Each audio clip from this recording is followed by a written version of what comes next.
Five Nights at Freddy's, czy jak to woli, 5 koszmarnych nocy. Okej, umówmy się, mieliśmy gorsze tytuły. Tytułolodzy nasi tym razem się nie spisali najgorzej, nomen omen.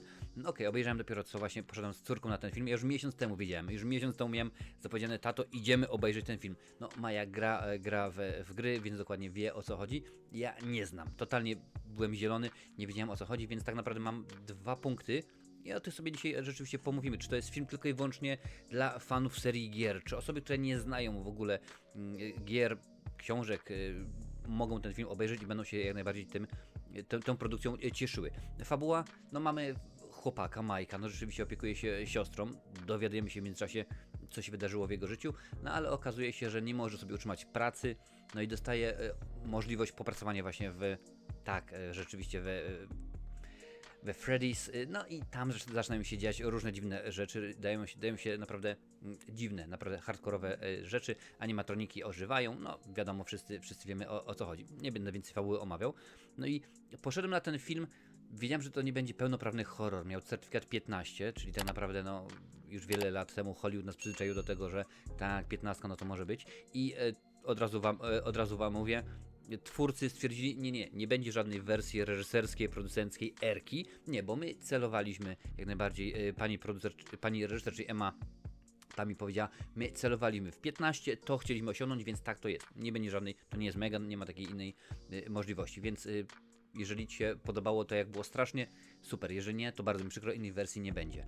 No i oczekiwania miałem takie, chcę zobaczyć fajny film, chcę się fajnie bawić, że powiem teraz okres Halloween, więc będzie to rzeczywiście wyglądało dosyć ciekawie. No i zacznę może od fabuły, która no, w pewien sposób mnie zaintrygowała na początku, bo rzeczywiście było to coś nowego. I im głębiej w las, tym chciałbym się powiedzieć więcej drzew, ale okazuje się, że przechodzimy 2 metry, jest tartak, całkowicie wszystko wycięte i nic się nie dzieje. Naprawdę fabularnie to jest zgroza. Ten film, gdyby tak naprawdę stwierdzić, ja w ogóle film oczywiście kosztował mnóstwo pieniędzerów, ale już Jameson Blum, czyli producent, powiedział, zanim żeśmy w ogóle pokazali pierwszą klatkę, film się już zwrócił, bo tyle oczywiście było zainteresowanie, jeżeli chodzi o platformy streamingowe i tak dalej, i tak dalej. I zastanawiam się, może gdyby ten film trafił na platformę streamingową typu Hulu, Rakuten, może na TVP.pl, to może by to rzeczywiście miało ręce i nogi, ale to nie jest film kinowy, bo też z drugiej strony zdajemy sobie sprawę z tego, że no, mieliśmy niedawno drugi strajk, więc coś trzeba było rzeczywiście wrzucić do kin. To film ma być wielki, ma być masywny, no i on jest bzdetny, on jest bzdurny, naprawdę. Jakaś tam może namiastka horroru jest, ale on w żaden sposób nie straszy i jak mówię, tego nie oczekiwałem, więc to mi akurat w żaden sposób nie przeszkadza, ale motywy, działania, które podejmują nasi bohaterowie są po prostu tak głupie, tak beznadziejne, że to po prostu nic tutaj się nie trzyma kupy i to w tym momencie powiem od początku do końca. Ten film wali sztampą, klisze są takie, że to po prostu jest masakra. My to już wszystko widzieliśmy w 1926 roku. Tak dawno, powiedzmy, ten schemat został wyczerpany i ta produkcja nie wnosi nic nowego, a myślałem, że będzie bardzo fajnie, bo ostatnimi czasy, że tak powiem, wiemy, że adaptacje gier wideo przez lata to było po prostu masakra. To rzeczywiście dostawaliśmy jakieś Street Fightery, jakieś beznadziejne filmy. Tak, rzeczywiście i to się nie trzymało kupy, ale ostatnio no rzeczywiście dostaliśmy Sonika, dostaliśmy Super Mario Bros. Wiem co prawda, że nie gra wideo, bo innego, ale Dungeons and Dragons również fajnie to było rzeczywiście pokazane, czy chociażby serial The Last of Us, więc stwierdziłem, w końcu nadchodzi era, kiedy gry będą dostawały fajne filmy, kiedy rzeczywiście fabuła będzie ciekawa, nie tylko efekty specjalne, nie tylko będzie się rzeczywiście coś sensownego działo w warstwie wizualnej, będzie również fabularnie, a tutaj jest bzdura, naprawdę bzdura. Tutaj sobie nawet zanotowałem pewną rzecz odnośnie zakończenia, odnośnie moich przewidywań co do negatywnego, co do złola w tym filmie. Oczywiście 2 sekundy później Maja mi mówi, tato, a czy na przykład to nie może być tak? A ja mówię, dokładnie to w tym momencie zapisałem, więc 12-latka już w tym momencie też to ogarnęła, więc wszystko jest nudno, naprawdę w warstwie fabularnej nic się nie dzieje, a zakończenie już jest tak głupie, no że zastanawiałem się, co może być bardziej tępego niż to, co tutaj dostajemy. Naprawdę, bo to rzeczywiście się nic się nie zgadza. Za chwilę powiem wersję mojej córki. I rzeczywiście dla mnie, oglądając ten film, miałem poczucie zmarnowanego czasu. Wiesz, często to powtarzam, ale lepiej pewnie byłoby, gdybym patrzył sobie spokojnie, jak słońce po widnokręgu się przemieszcza, jak trawa rośnie, jak woda się gotuje, czy chociażby jak nasi posłowie wymyślają mądre rzeczy. I to byłoby lepiej spędzone, no umówmy się, przysłowiowe 2 godziny niż ten film. Jeżeli chodzi o postacie, no to tutaj oczywiście polemikę nawiązałem z Mają, bo ona zna część oczywiście tych bohaterów, ale mówi, że zmienili, ponieważ Vanessa, czyli ta dziewczyna, która się w tym filmie pojawia, ona nie nie będę zdradzał, bo nie ma potrzeby, ale rzeczywiście nie podobało się jej to, jak to pozamieniano. Więc rzeczywiście, jeżeli już fanka gry, ona jest wielką fanką gier, książek, komiksów, noweli graficznych, jak tam zwał, tak zwał, no to rzeczywiście, jeżeli taka osoba widzi, oj, nie podobało mi się to, rzeczywiście to jest słabo. A dla mnie postacie no, są po prostu również, nie wiem, naprawdę w tym momencie patrzyłem, jaki jest budżet filmu, jest kolosalny, nie ma w tym, ale Josh Hutcherson, który odtwarza rolę Mike'a, to on ma cały czas wyraz na twarzy taki, jakby chciał po prostu iść do toalety i było cały czas zajęte. On potrzebuje pójść, naprawdę bardzo ma mocną potrzebę i cały czas jest zamknięte i on nie wie co zrobić. I on nie wie co zrobić, bo obok stoi druga kabina, a on nie wie czy może tam wejść, czy nie.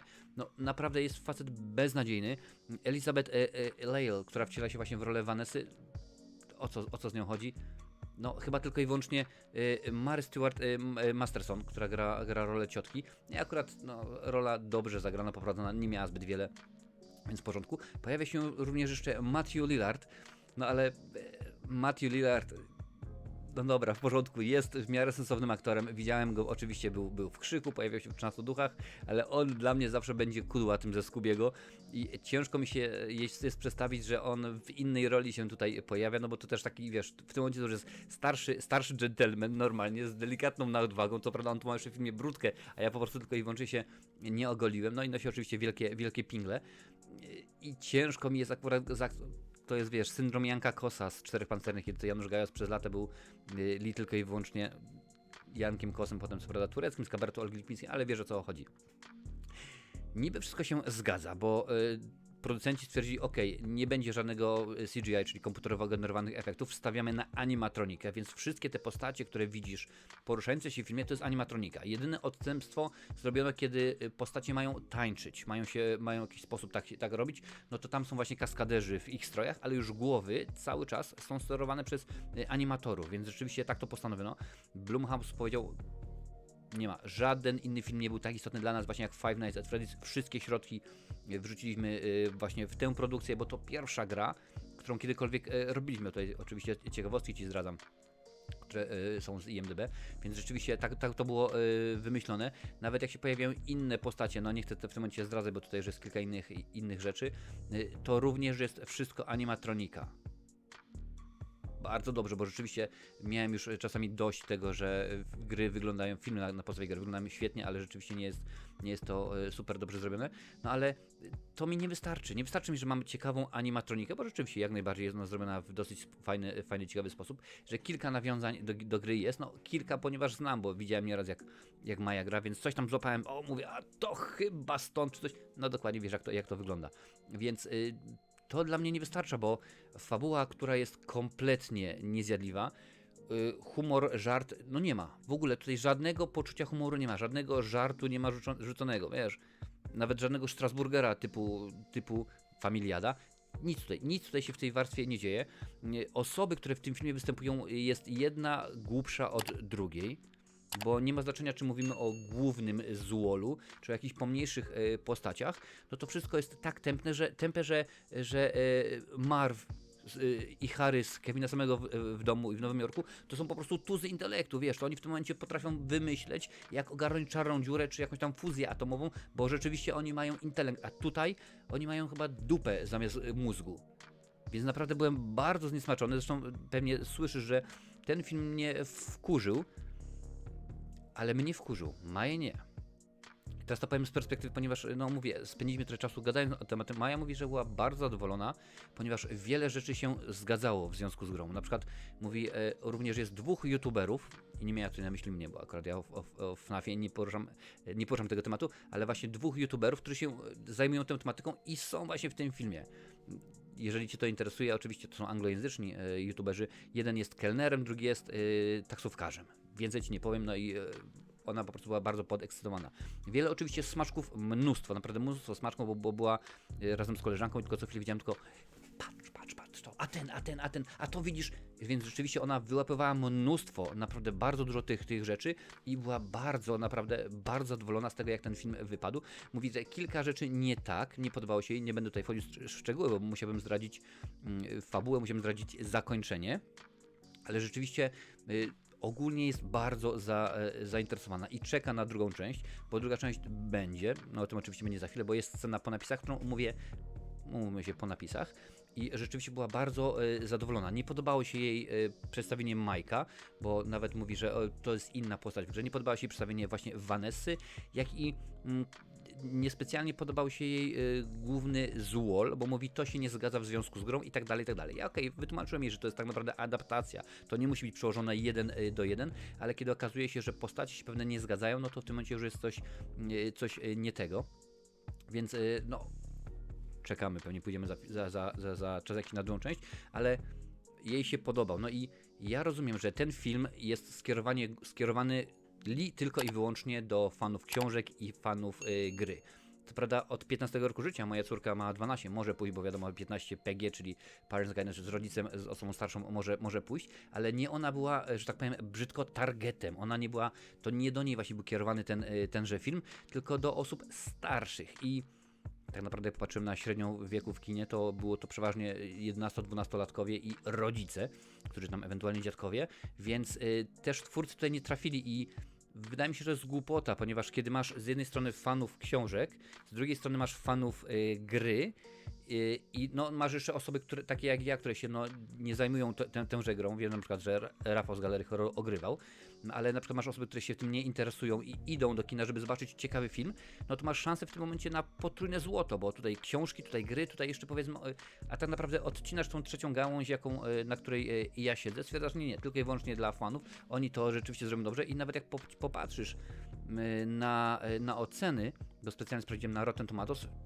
Five Nights at Freddy's w tym momencie, w momencie kręcenia tej recenzji ma bodajże 26 czy 27% według krytyków, ale według widzów jest ponad 80%. No ale w tym momencie wiadomo, że dzieci, no bo się nie będę tutaj czarował, skoro poszły z rodzicami, to im się ten film w pewnym aspekcie bardzo podoba. No i tyle. Dla mnie ten film jest słaby, jest rzeczywiście poza animatroniką i poza rzeczywiście muzyką, bo ten niby film jest stylizowany na lata 80., chociaż w sumie już chyba ustaliliśmy z Mają, że akcja, tak nam się wydaje, to nie jest potwierdzone, że akcja się rozgrywa gdzieś na początku lat 2000.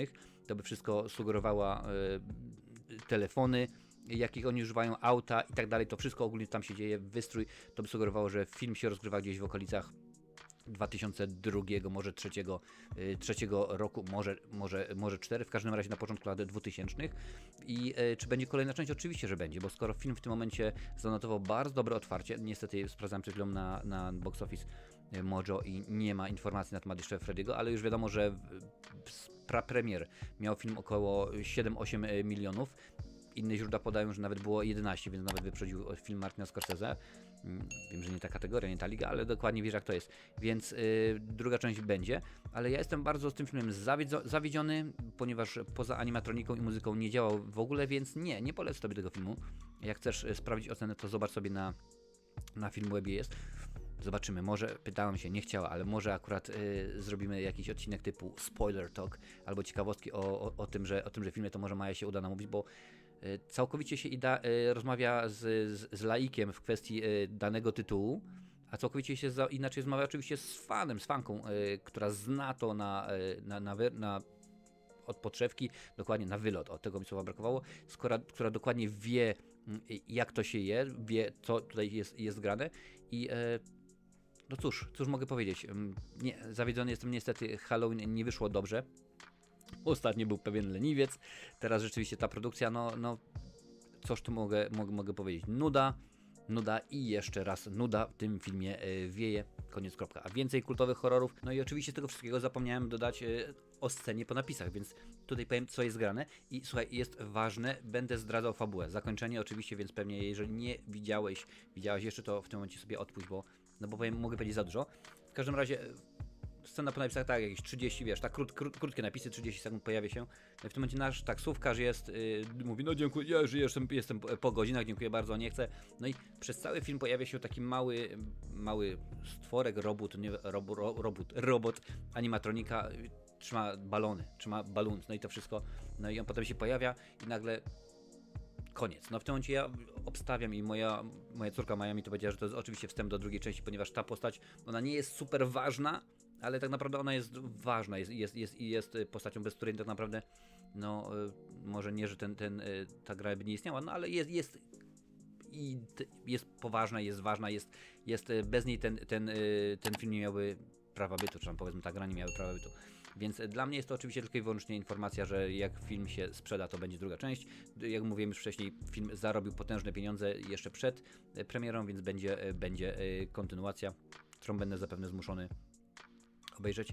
Tak, zgadza się, będę musiał obejrzeć, bo już Maja powiedziała, no skoro jedynka się jej podoba, no to z dwójką nie ma szans, żebyśmy nie obejrzeli. A więcej recenzji horrorów tutaj dzisiaj pojawi. Mam nadzieję, że te będą halloweenowe, ciekawsze. Tak, że będzie dużo fajniej, zabawniej, lepiej.